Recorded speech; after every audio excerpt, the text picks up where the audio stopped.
भारतीय संस्कृति, भारतीय संस्कार को लेकर इस देश के विपक्ष की जो समझ सामने निकल कर आई है, इस चुनाव में उसका आकलन करेगा? एक है कि इन्होंने राजनीति के शॉर्टकट ढूंढे हैं और इसलिए वो वोट बैंक की राजनीति में फंस गए जी। और वोट बैंक की राजनीति में फंसने के कारण वे लोग घोर सांप्रदायिकवाद हो गए, घोर जातिवादी हो गए, घोर परिवारवादी हो गए। और दूसरा, गुलामी की मानसिकता से बाहर नहीं आए। वरना क्या कारण है कि 19वीं शताब्दी के कानून आज मुझे 21वीं शताब्दी में चेंज करने की नौबत आई, वो पहले होना चाहिए था जी। तो ये दुर्दशा रही। अब सवाल हमारे तीर्थ क्षेत्रों का सिर्फ नहीं है। भारत के, मुझे बताइए, दुनिया में महात्मा गांधी एक बहुत बड़े महान महात्मा थे। क्या इस 75 साल में हमारी जिम्मेवारी नहीं थी क्या कि पूरी दुनिया महात्मा गांधी को जाने? कोई नहीं जानता, माफ करना मुझे। पहली बार जब गांधी फिल्म बनी तब दुनिया में क्यूरियोसिटी हुई, अच्छा ये क्या, कौन है? हमने नहीं किया जी।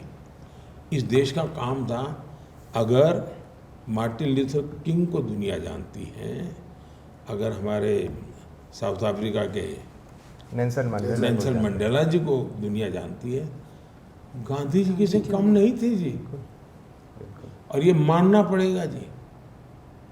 मैं दुनिया में घूमने के बाद कह रहा हूँ कि गांधी को और गांधी के माध्यम से भारत को तो तवज्जो मिलनी चाहिए थी।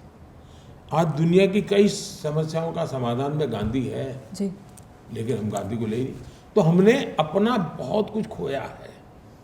आज स्टैच्यू ऑफ यूनिटी मैंने बनाया, दांडी, कभी कोई जाए, दांडी जो मैंने बनाया है, दांडी जाकर के देखिए जी। मैंने बाबा साहब अम्बेडकर के पंचतीर्थ बनाए, अब जाके देखिए। हमारे इतिहास को जीना चाहिए, हमने इतिहास से हमने जुड़े रहना चाहिए, उसमें सांस्कृतिक विरासत भी है।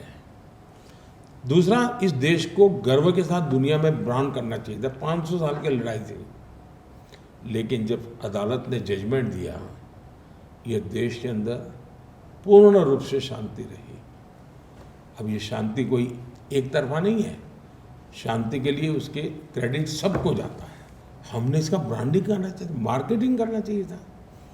राम मंदिर का प्राण प्रतिष्ठा पूर्ण सम्मान के साथ, पूर्ण गौरव के साथ, और खुद बाबरी मस्जिद का वकालत, लड़ाई लड़ने वाले इकबाल अंसारी भी वहाँ बैठे हुए हैं।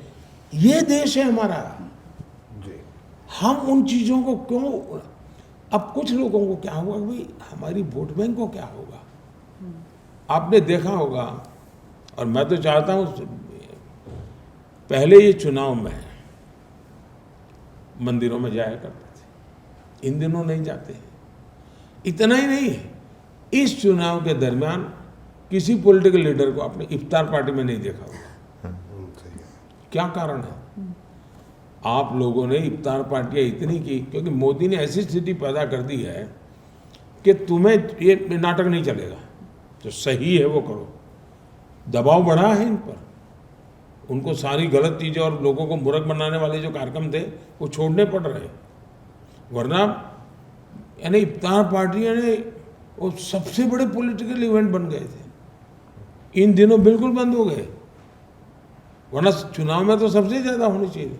हर एक को डर लगने लगा अभी, अब ये खेल लंबा चलने वाला नहीं है। ट्रू सेकुलरिज्म होना चाहिए जी, अपीजमेंट सेकुलरिज्म नहीं होता है।